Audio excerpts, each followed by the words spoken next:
This video is part of a forensic investigation led by Restore Britain into the contracts used to house and transport illegal migrants, asylum seekers, whatever you want to call them now, because we just don't know who they are, in Britain. Now, specifically in today's video, we are examining something called the Bridging Accommodation and Travel Services contracts, the paperwork that sets out who is paid, how much they're paid, what incentives exist within these contracts, and where responsibility actually sits when things go wrong. After submitting multiple FOIs or Freedom of Information requests in an attempt to obtain the full documentation of this, most of which were just completely refused, a parliamentary question by Rupert Lowe actually cut through and produced a list of either active or recent asylum accommodation contracts. What you're looking at in this video is one of those contracts. This is the provision of vessel accommodation services, okay? Including the Bibby Stockholm, which is very, very famous in this country. Along with the associated travel and operational arrangements. So that's what the contract shows. I've sat here and printed out the most important parts and physically highlighted parts to read out to you, the audience, stripping away press releases and political statements. This is where the real decisions live.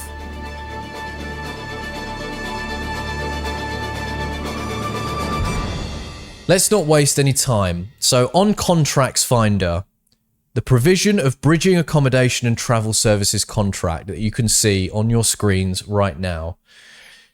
It shows you a published date, the location of the contract, which is in London, which is actually the Home Office, the value of the contract, which is £1.5 billion. 1.5 billion. That is insane. On the next page, you can see where the contract start date is, the 26th of Feb 2023, and its end date, which was for 2 years until the 25th of February 25. It also shows the supplier. So who is it that was supplied the contract? Who was it that this contract was awarded to? And that was Corporate Travel Management North Limited, which, if you look at their address, and this is all public information, I can actually post this, it's in Bradford, England. It's an interesting place to have corporate travel management for illegal migrants, asylum seekers. I don't even know what you call them now because we just don't know who they are. Interesting that it's in Bradford. The buyer, however, this is where it gets even more interesting. The buyer name is the Crown Commercial Service on behalf of the Home Office. Now, in another, it's called a Variation Joint Schedule, which you can see here. It shows the contract and the variations between the supplier and the buyer, because there's been some changes over the years, of course. And what does it say at the top? It says, this variation is between the Secretary of State for the Home Department, the buyer, and Corporate Travel Management North Limited, the supplier. Take a guess who was the Secretary of State for the Home Department when this contract was signed off. Ex-Tory MP, now Reform UK candidate, or MP, I guess, in waiting, Suella Braverman. Now, people have a go at me for criticising Reform, and I say to that, are you happy?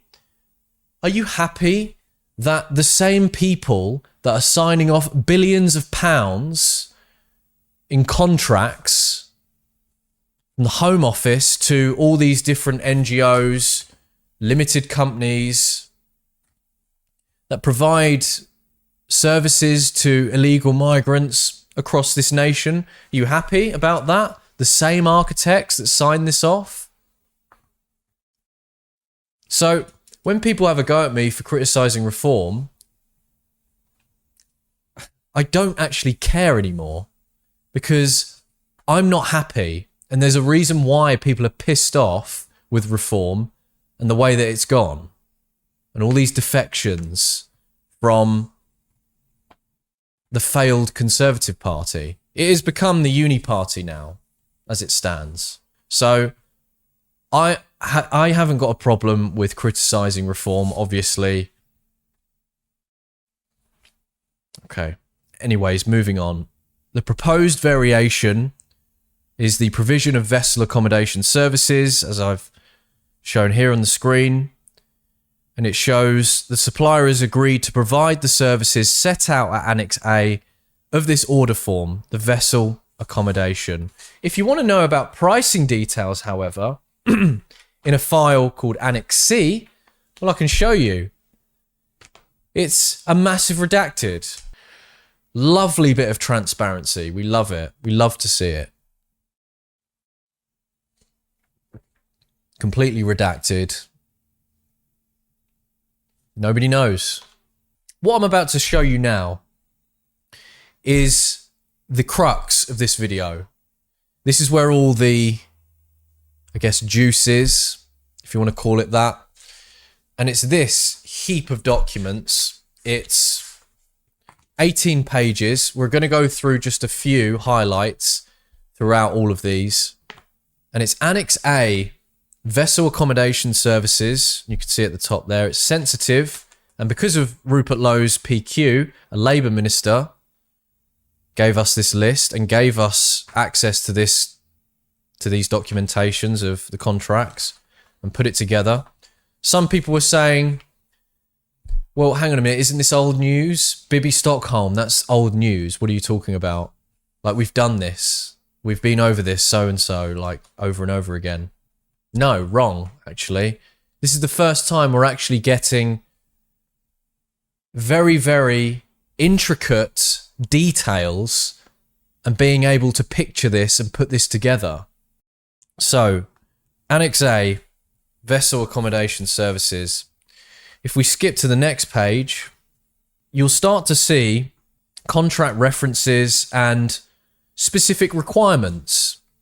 And I'm going to read you out the most important ones, I would say, highlighted. So 3.3.5, it says, the supplier shall embed and reflect the principles of respect, voice, understanding and neutrality in its rules, policies, procedures and processes concerning the monitoring and management of service users being migrants, asylum seekers, illegal migrants, I don't even know what you call them, within their care.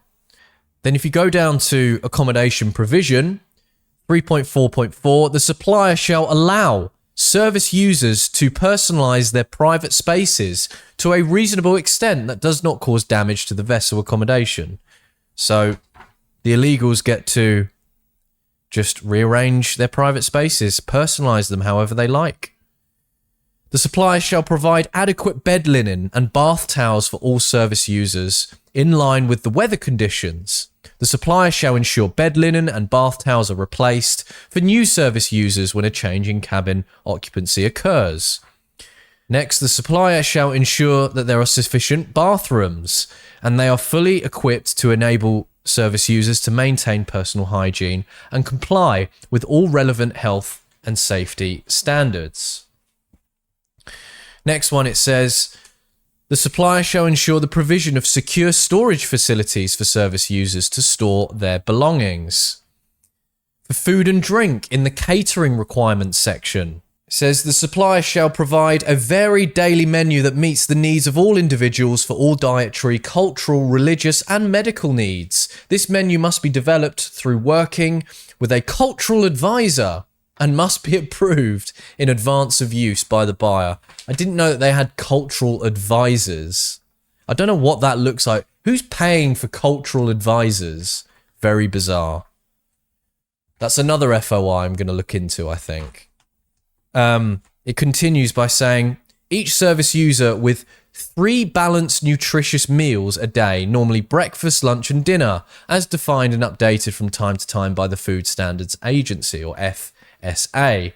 A choice of menu with hot and cold options that caters for special dietary requirements, i.e. vegetarian, vegan, halal, kosher, and caters for food allergies should be available. Interesting. So you get vegan meals as well if you want. Okay.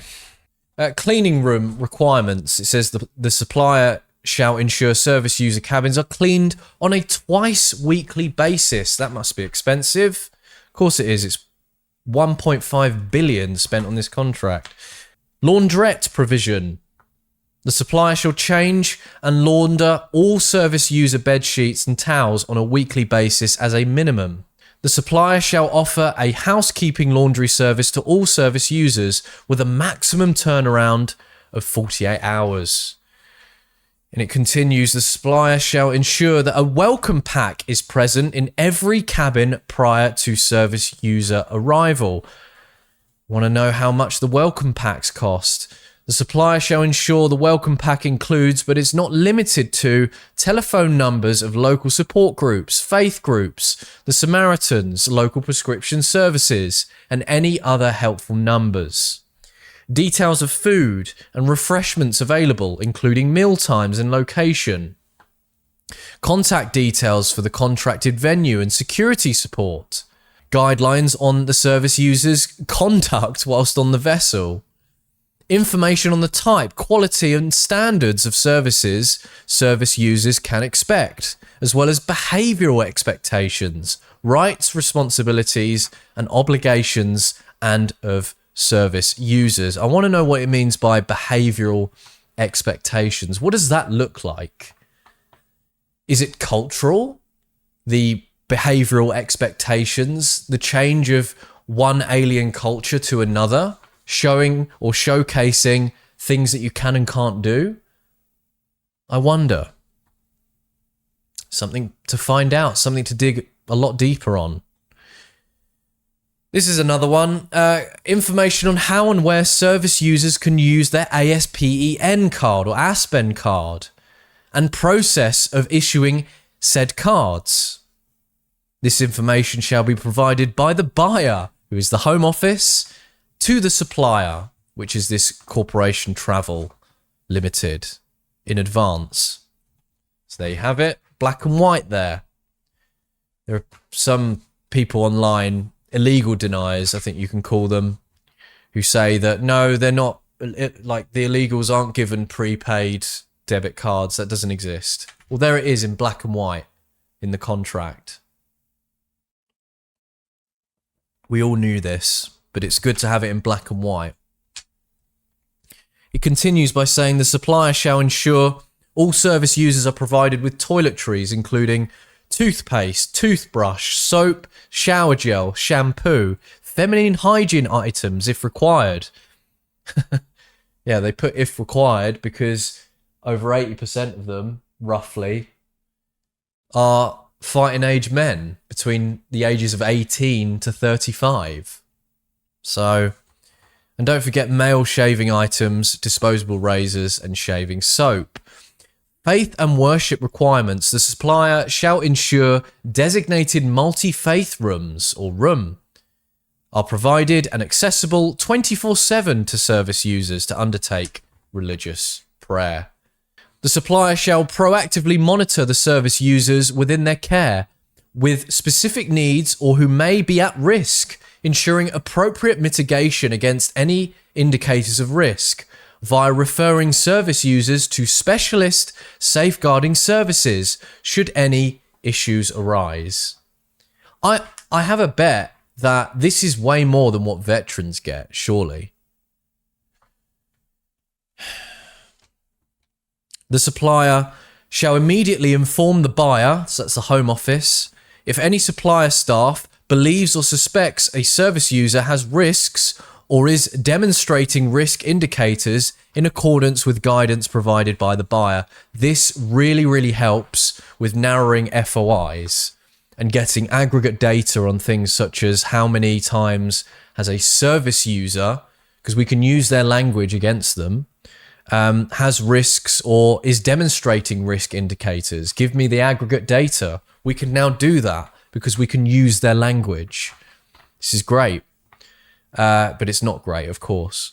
The supplier shall attend meetings between all relevant teams to work together to ensure a high level of service user well-being, be it buyer, so that's Home Office, local authority, wraparound support, NGOs, of course, and other agencies. We know that NGOs are involved heavily. I managed to get the list of NGOs that were in consultation with the Home Office between 2020 to 2024. And that was all to do with asylum accommodation policy on where to put the illegal migrants across the country. And I hazard a guess that some of these NGOs may be partnered with suppliers too. Recreational activities.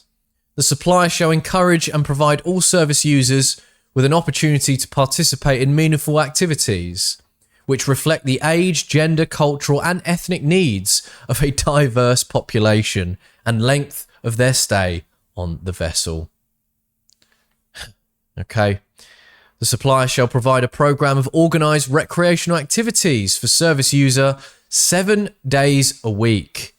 The program shall include activities available morning, afternoon and evening each day. So there we have it. Next one is access to the internet. The supplier shall ensure that the service users are provided with reasonable, regulated access to the internet. This access should provide service users with the maximum amount of flexibility in how and when a service user can access the internet without compromise to safety and security. The supplier shall provide guidance and support to enable service user to use the internet for conducting research. The supplier shall ensure that a bank of mobile phones is available 24/7 via a booking system for temporary use by service users that do not own a mobile phone. So if they aren't given their government paid for mobile phones, then don't worry, the government will supply you a temporary one paid for by you, the taxpayer. Remember, this is all your money. 1.5 billion. This is one contract for one specific type of asylum accommodation. That's vessels that docks in ports. Remember that. National Health Service and Public Health. The supplier shall liaise with the health contacts, including, as a minimum, contacts from healthcare, social care, and public health in their area at least once every quarter so that local issues can be discussed and appropriate actions identified. Need I say more about that? The supplier, here's the really spicy stuff. The supplier must have a training program for all the supplier staff involved in the delivery of the vessel accommodation services. This shall, as a minimum, cover the following requirements: the asylum and asylum support systems, equality and diversity, of course, can't beat a bit of DEI in there. In addition to the requirements described above, the training program for supplier staff with regular or face-to-face contact with service users and or responsibility for the safety and security of service users and dependent children must cover, as a minimum, the following requirements: ethnic diversity and cultural awareness, of course. Gender-based violence. That's an interesting one. Why have they added that to training? Interesting. Very, very interesting. Unconscious bias is another one, which is weird. So you have to have an unconscious bias test. Basically, brainwashing, critical race theory, gay race communism, as it's once called. Counter-terrorism as well. So staff who have face-to-face contact with service users, migrants, are given, at the minimum, counter-terrorism training. Says it right there. Counter-terrorism training and modern slavery. Bit weird, innit? A little bit weird. When it goes to security, it says the supplier shall provide continuous 24/7, 365 days on-site and on-duty security, both the vessel and on the relevant port. And it seems to be like two black bars that are just covering something. And I don't know what that is. That could be the security suppliers that maybe are helping with that. It's part of the contract, maybe. I don't know. That's my guess. And lastly, the supplier shall provide adequate transport links for service users from site into the local area and other such locations as required by the buyer home office, including from the service user's previous residence to the vessel, from the vessel to and from events at the buyer's offices, from the vessel to an alternative location, from the vessel to and from the Asylum Support Tribunal, to and from specified locations for support services, for example, voluntary sector premises, and on permitted ad hoc journeys, for example, medical visits. Interesting. So they get their transport completely paid for by everything. That's one contract with details and links within one contract. There are lots to get through, and we have so many more to uncover. We've already started others, and what we found is unbelievable. Some of the stuff, I mean, you wait. Please keep yourself updated with us at Restore, because there's going to be more stuff dropping very, very soon in terms of information. I'm going to be reading through more of these contracts and highlighting them. It's mundane, it's depressing, and it's very tedious, but it's incredibly important information that you, the taxpayer, really, is funding. You have the right to know this information. So continue to watch carefully over at Restore. Please continue to do so. Subscribe to our channel if you haven't done already. Become a member. Consider becoming a member with us at Restore. We have some very, very big news dropping soon. Can't go into details in this video, but it's going to be a very, very busy year for Restore Britain. So please keep yourself up to date and show your support. Thank you very much.